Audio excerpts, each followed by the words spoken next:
Hi, this is Dennis with Second Chance Tackle. Today I'm going to be working on a classic. This is an Eagle Claw called the Blue Pacific 1325 spin fishing reel. It was made in Japan, and Eagle Claw was out of Colorado, right in McGill. This one came in from Mike in Michigan.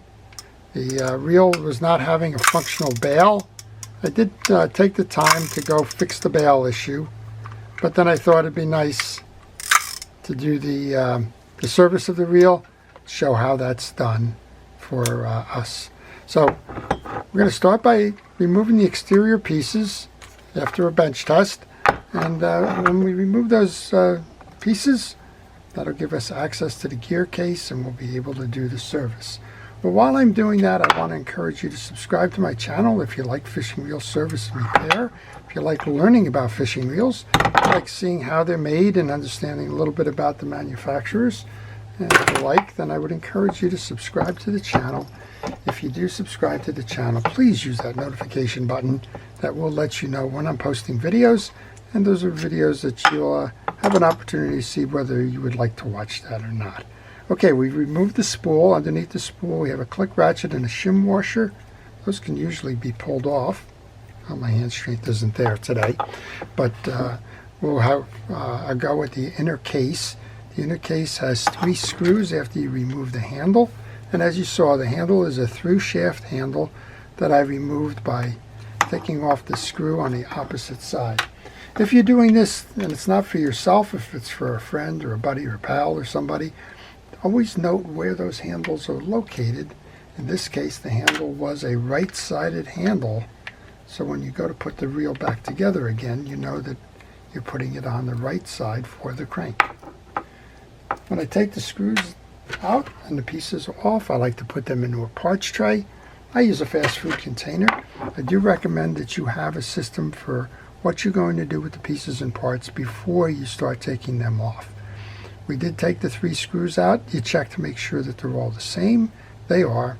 This case is a metal case, and we start by removing it. This does not have a ball bearing. This has a bushing in the case itself. When you go to service a reel, you always want to make sure that you clean the reel and inspect the pieces and parts. This has an old amount of grease in there, so what we'll be doing here is just kind of taking that out. Now this is a trade reel. Eagle Claw did not manufacture this reel in Japan. Somebody else did.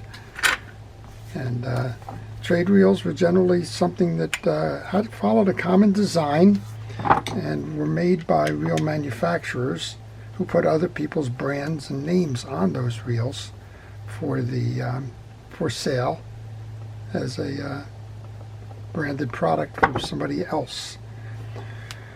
We just removed the screw that goes into the crosswind block. This is an interesting one because even though this is driven by a crosswind block, it has a little tag here. That tag is going to keep this thing centered, but a lot of times that probably means that it's a 2 types of a oscillation system, one that would have an arm that would connect the 2. So it looks like it's multi-purposed there. Okay, we're going to remove the axle shaft next. You're going to hold your crosswind block and pull up and out on that shaft. This one's just giving me a little trouble. I'm having a hard time gripping it, so I'm going to use the adjuster knob for a little bit more leverage here. There we go. All right. Sometimes it's just the way you grab it. All right.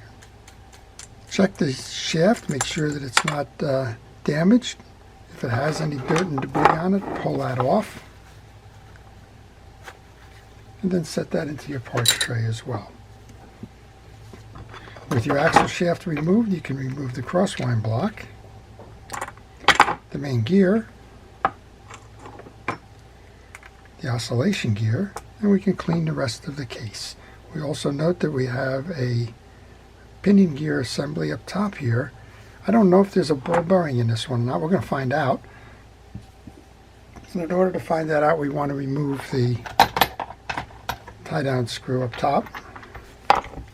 That seems to be the right one. I conveniently keep my tools near at hand,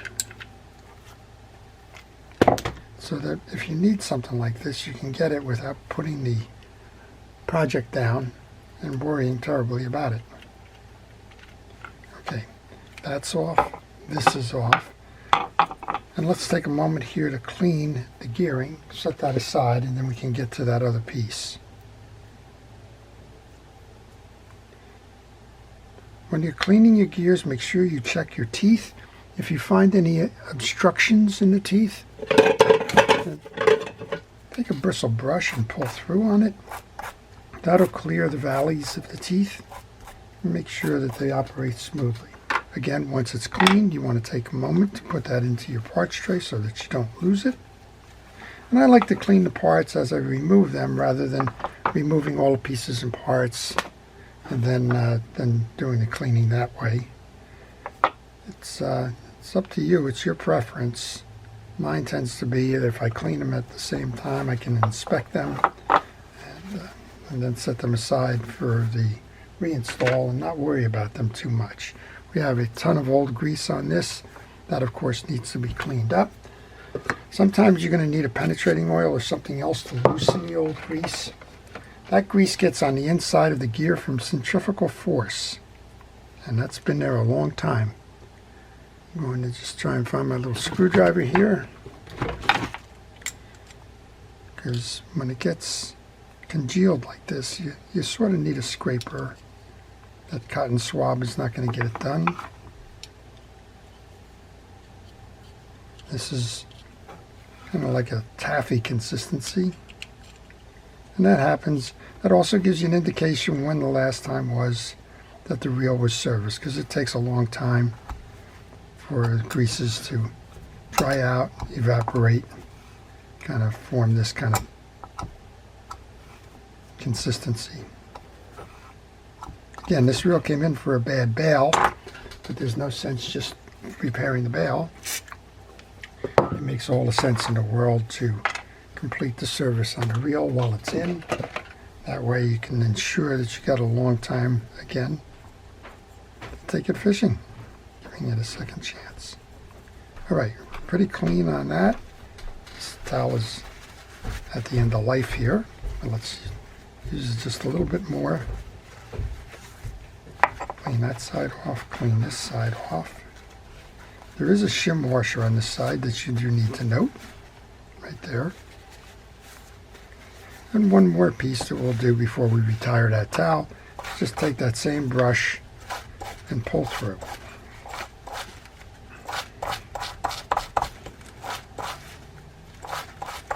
Make sure all those channels are clean. Okay.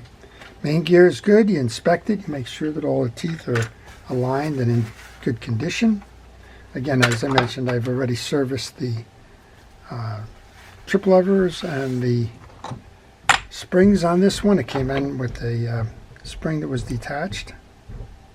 There's a little bit of old grease on this trip lever here. That could be causing some issue too. Let's get that out of the way. All right, set that aside. One more piece here then would be this snap ring, which is holding the bearing in. You're going to use the snap ring pliers for that. You're going to use one that has an ability to get into those two holes. Pull, and then you can remove it. That snap ring pliers holds the holes in that spring. That goes in my tray. You don't want to lose that. And we should be able to just pull up and out on this now. And you can see two things going on here. You have the bearing, you have the spacer, you have the anti-reverse ratchet, and you have the pinion gear. Let's push that out of the way. We're going to do the same thing on the base of the pinion gear here that we did on the other two gears. Again, we're going to clean that out, make sure that that old grease is out of there.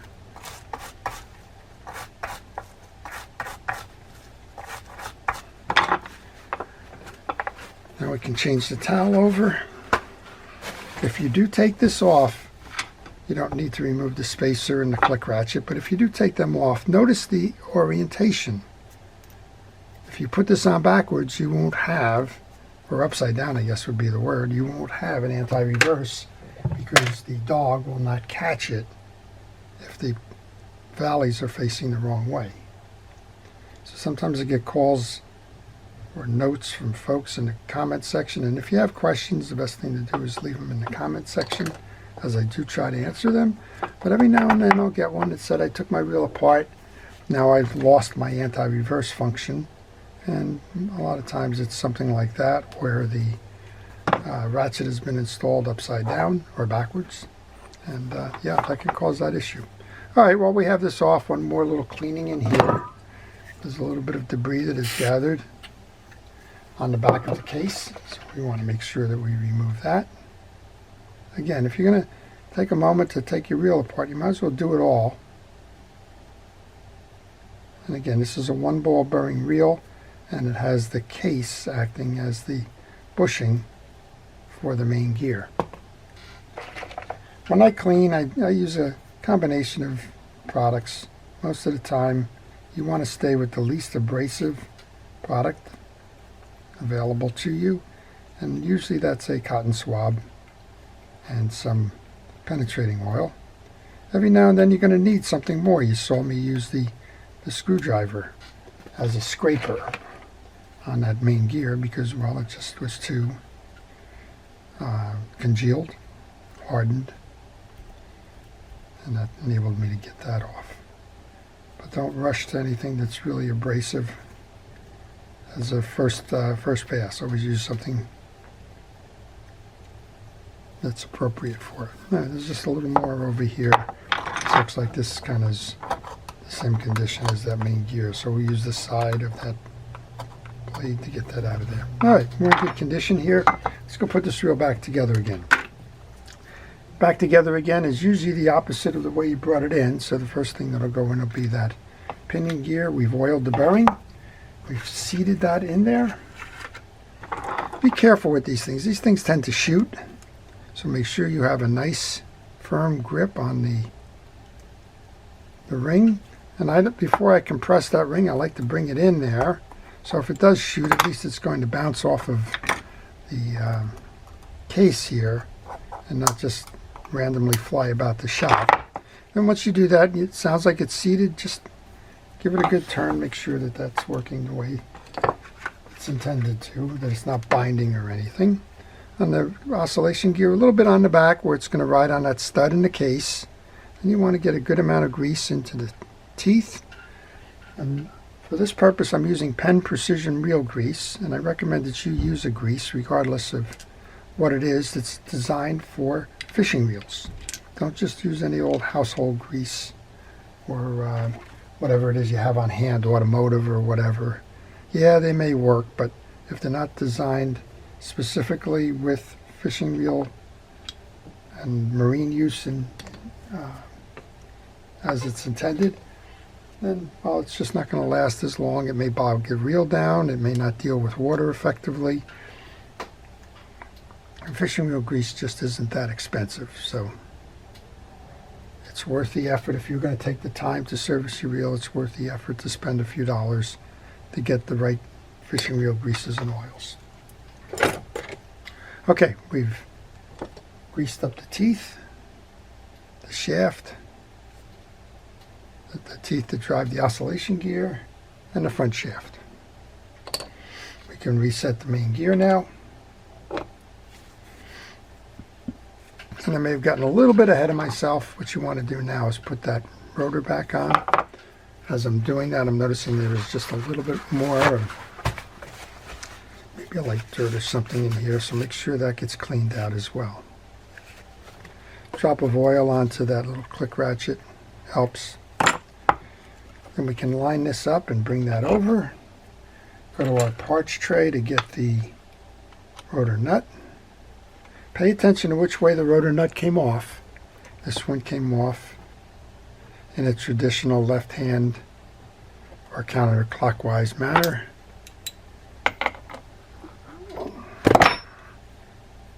And we can put that back together again. All right. All good. Next up then is to reinstall your axle shaft. Light coating of grease. Don't put any more than a light coating of grease on there because it will just kind of rub out as it goes through the pinion gear here. Make sure that you center it into your crosswind block. Seat it. This one's a little bit out of sort. I'm just going to use a pick to bring it back. And then go to your parts tray to get the screw that's going to hold that down. And let's tighten that up.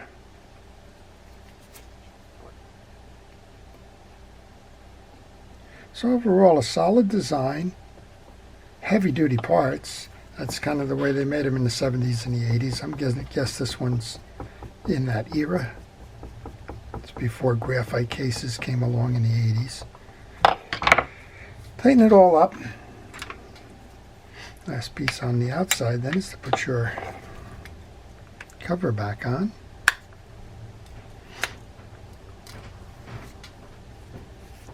Put the cover on. We notice that the 3 screws are all the same, so it doesn't matter which side they go in.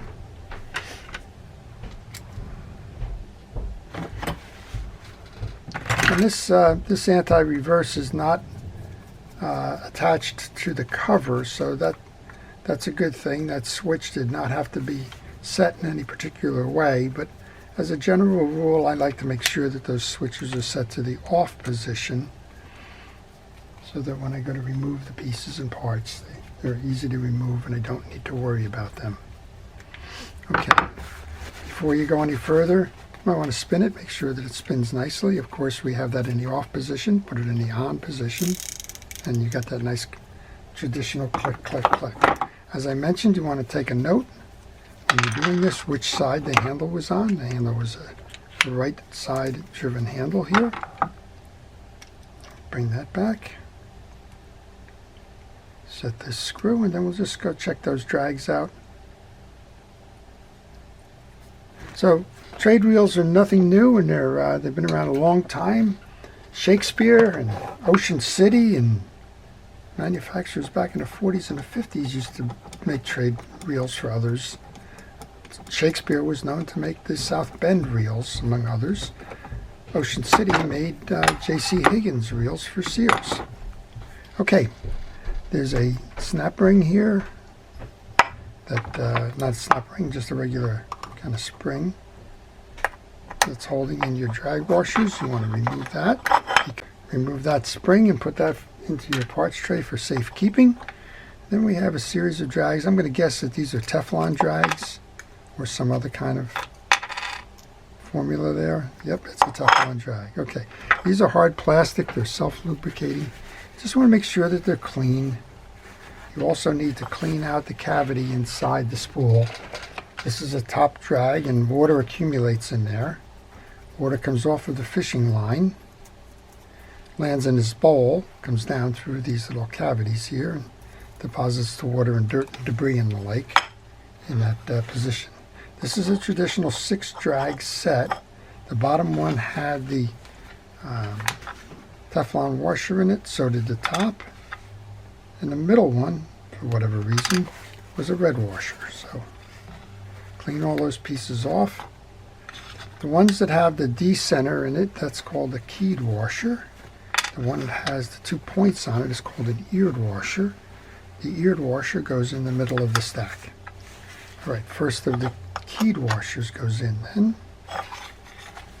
Clean up the hard washer next. The eared washer. The second of those Teflon washers. The second of the keyed washers. Now we can bring that spring back on.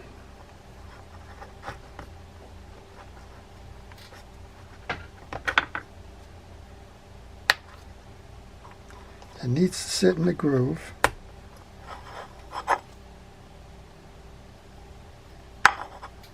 And that's just a retention spring. That's its purpose.